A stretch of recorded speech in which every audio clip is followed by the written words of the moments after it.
Good morning, good afternoon, good evening to each and everyone, especially those at the other side of the world. There is no time and space between us, there is only this present moment, and we are one. We have come to the part of the novena to the Divine Mercy. So we will read on Diary Entry 12:10 to 11. First day. Today bring to me all mankind, especially all sinners, and immerse them in the ocean of my mercy. In this way, you will console me in the bitter grief into which the loss of souls plunges me. 12:11 Most merciful Jesus, whose very nature it is to have compassion on us and to forgive us, do not look upon our sins but upon the trust which we place in your infinite goodness. Receive us all into the abode of your most compassionate heart, and never let us escape from it. We beg this of you by your love, which unites you to the Father and the Holy Spirit. O omnipotence of divine mercy, salvation of sinful people, you are a sea of mercy and compassion. You aid those who entreat you with humility. Eternal Father, turn your merciful gaze upon all mankind and especially upon poor sinners, all enfolded in the most compassionate heart of Jesus. For the sake of his sorrowful passion, show us your mercy, that we may praise the omnipotence of your mercy forever and ever. Amen. Unang araw. Ngayon, dalhin mo sa akin ang buong sangkatauhan, lalo na ang lahat ng makasalanan, at tilubog sila sa karagatan ng aking awa. Sa ganitong paraan, ay aaliwin mo ako sa mapait na kalungkutan kung saan ang pagkawala ng mga kaluluwa ay bumubulusok sa akin. Pinakamaawaing Jesus, na ang mismong kalikasan ay magkaroon ng habag sa amin at patawarin kami. Huwag mong tingnan ang aming mga kasalanan, kundi sa pagtitiwala na aming ibinibigay sa iyong walang katapusang kabutihan. Tanggapin mo kaming lahat sa tahanan ng iyong pinakamahabaging puso at huwag mo kaming hayaang makatakas dito. Hinihiling namin ito sa iyo sa pamamagitan ng iyong pag-ibig na nagbubuklod sa iyo, sa Ama at sa Espiritu Santo. O makapangyarihang banal na awa, kalagtasan ng mga taong makasalanan, ikaw ay dagat ng awa at habag. Tinutulungan mo ang mga humihiling sa iyo ng may kababaang loob. Amang walang hanggan, ibaling mo ang iyong maawaing titig sa buong sangkatauhan at lalo na sa mga kaawa-awang makasalanan na nakakulong sa lahat sa pinakamahabaging puso ni Jesus. Alang-alang sa kanyang mga tiniis na hirap, ipakita mo sa amin ang iyong awa upang aming purihin ang kapangyarihan ng iyong awa magpakailanman. Amen. So sa unang araw, ganito ang format ng novena niya, no? Una, intention. Pangalawa, panalangin sa ating maawaing Jesus. At pangatlo ay panalangin sa Diyos Ama. So all throughout, no, sa 9 days, ganun lagi po yung daloy. So this is the only novena that Jesus himself, this is the only novena wherein the intentions were formulated or instructed by Jesus himself. Siya mismo ang gumawa ng mga intensyon. The only novena. Kasi yung ibang novena na alam natin, no, iba-iba yun no? Pero tao yung gumagawa. Tao ang gumawa. No? But in this case, the novena to the Divine Mercy, siya po mismo ang gumawa ng mga intention. So for the first day, the intention is for everyone. Lahat ng tao. All sinners Lahat naman ng tao po makasalanan or may kasalanan. Iba-iba tayo ng antas ng pagiging makasalanan. Pero, this is not exclusive. No? This includes the entire humanity, lahat ng tao. Whether you are a sinner or a saint, you are included here. Pero, ang focus lamang po ay sa mga higit na makasalanan, especially sinners. Yung mga, of course, tayo nagkakamali, no? Pero yung mga talagang halos everyday, no?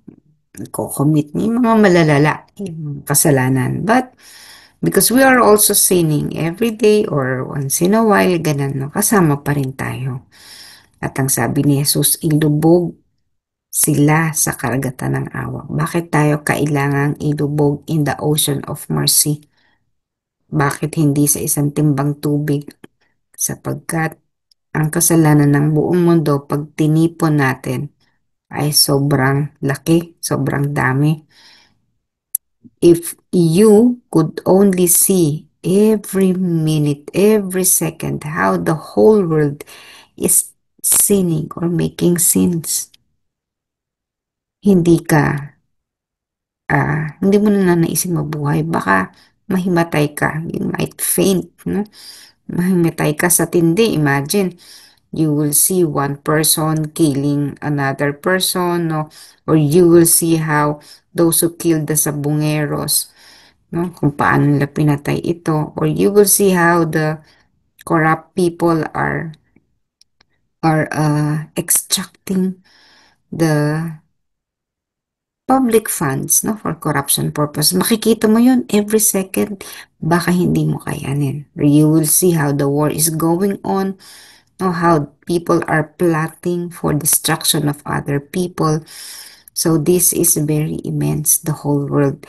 Now, because the sins committed every second by humanity is so immense, kailangan ilulubog yan sa hindi matatawarang lawak ng awa. So, kaya ang description is, in the ocean of my mercy, doon maaaring ilubog ang kasalanan ng buong mundo sa napakalawak na awa ng Panginoon. Sapagkat sa pamamagitan daw noon lamang mapaglulubag ang kalungkutan ng ating Panginoon. Siyempre kung ikaw man ang nagpapasan ng lahat ng kasalanan ng mundo. Siyempre, hindi ka naman matutuwa niyan. No, pero kapag inilubog ang kasalanan ng buong mundo sa karagatan ng awa, kahit pa paano ay napaglulubag natin ang kalooban ng ating Panginoon. No, so when we pray the chaplet every day and we pray for everyone, that includes all the sinners. Kaya nga umpisa natin prayers for the world, hindi yung prayer for ourselves. So yung ganong kalaking kasalanan, pinapanalangin natin every day. Dito sa pamamagitan nito ay napaglulubag natin ang kalooban ng ating Panginoon. Sa kabila ng kanyang kalungkutan na nadarama, dahil patuloy tayo nagkakamay at nagkakasala. Pasan-pasan niya yun, no? Imagine the heaviness of the cross that He is carrying. He is still carrying. Hindi nung back then 2,000 years ago, no? Because it is, again, still happening at this very moment. So, i-immerse natin ang lahat ng ating kasalanan in the ocean of God's mercy. And then, papasok ito doon sa panalangin, sa maawaing puso ni Jesus. No? Sinasabi dito ay natural yun. No? It is the nature of our Lord to have compassion on us. Dahil yun yung very purpose why God the Father gave us His only begotten Son. Sapagkat nakikita ng Diyos Ama ang katalamakan ng ating kasalanan. And only His Son, siya na lamang ang natitira na makalulunas dito because all the prophets, all the missionaries, all the saints na pinapadala ng Panginoon, pinapatay lang natin. Hindi natin ginagalang, hindi natin nare-respeto, hindi natin sinusunod dahil patuloy tayo sa kasalanan. So, sabi niya, eto na, ang anak ko na ang ibibigay ko sa sangkatuhan. Na, ganun din ang ginawa natin. Ipinapako din natin sa krus at ipinapatay din natin. So we tell the Lord Jesus, wag mong tingnan ng aming kasalanan, Panginoon. Alam namin, no? From the cross kasi, 'di ba, nakalupaypay si Jesus, nakatingin sa sangkatauhan, no? Nakatingin muna siya, hindi sa umpisa, 'di ba? Looking down on us from that cross. Nakatingin siya sa sanlibutan. No, pero Lord, wag mong tingnan yung kasalanan namin, kung tingnan mo yung aming pananalig sa'yo. Dahil naniniwala kami sa iyong walang hanggang kabutihan. Do not look on our sins, Lord. No? So, kumbaga dito, nagigilty na tayo. Nakikita natin ang Panginoong Yesus nakapako, nakabayubay sa krus, nakalupaypay, looking down on us. Lord, do not look on our sins, please, but on our trust which we place in your infinite goodness. Tanggapin mo kami sa iyong maawaing puso, Panginoon. No? Wala tayong magagawa, nandun na, naipako na natin ang Panginoong Isus sa krus. Tayo, pinasan niya ang ating kasalanan, ipinapako natin siya sa krus. We cannot anymore do something about it. Naganap na yon. Yun naman kasi talaga ang plano para tayo iligtas. No? At wag mo kaming pabayaan na makawala dito. No? So, ikulong mo kami sa iyong mawing puso, Panginoon. Wag mo kaming bibitawan. Kaya nagsusumamo tayo sa Kanya na manatili tayo sa Kanyang mauwing puso. Huwag niya tayong alisin. At sa pamagitan din noon ay maipagkaisa natin ating sarili sa God the Father and the Holy Spirit. Basically, the Trinity. God the Father, Son, and Holy Spirit. And then, after praying, O omnipotence of divine mercy, salvation of sinful people, you aid those who entreat you with humility. Tinutulungan mo ang mga nananalangin na may kababaang loob. And then we go, after praying to merciful Jesus, we go to the prayer to the Father. So amang walang hanggan, ang iyong maawaing titig, ibigay mo rin sa buong, sa buong sangkatuhan. So pareho, no? Inihilig natin yung titig din ng Panginoong Yesus while He was on the cross looking down on us. No? Huwag tingnan, sabi natin, Lord Jesus, huwag mo tingnan yung aming kasalanan, kundi yung aming pananalig sa iyo. Ganon din sa mahal na Ama. Ang iyong maawaing titig, Diyos naming Ama, ay ibigay mo sa aming lahat, lalong-lalo na sa mga makasalanan. Ganon din when we are praying to the God the Father, to our Father in heaven. Lord G, ito yung sa ano, no? Ito yung sa chaplet. For the sake of His sorrowful passion, alang-alang sa kanyang mga tiniis na hirap, show us your mercy that we may praise the omnipotence of your mercy forever and ever. Ipakita mo sa amin ang iyong awa sa pamamagitan ng ating Panginoong Yesus na siyang nagdala, siyang nagsakripisyo para sa amin, sa atin, ano? Ito yung sinasabi natin sa chaplet. Ito yung inuulit-ulit during the consecration for the sake of His sorrowful passion. Bakit pa ba? Bakit pa ba hinayaan ng Diyos Ama na maghirap ang kaniyang anak? Na pinabayaan niya yun sapagkat ito ang layunin nito ay iligtas tayo sa ating kasalanan.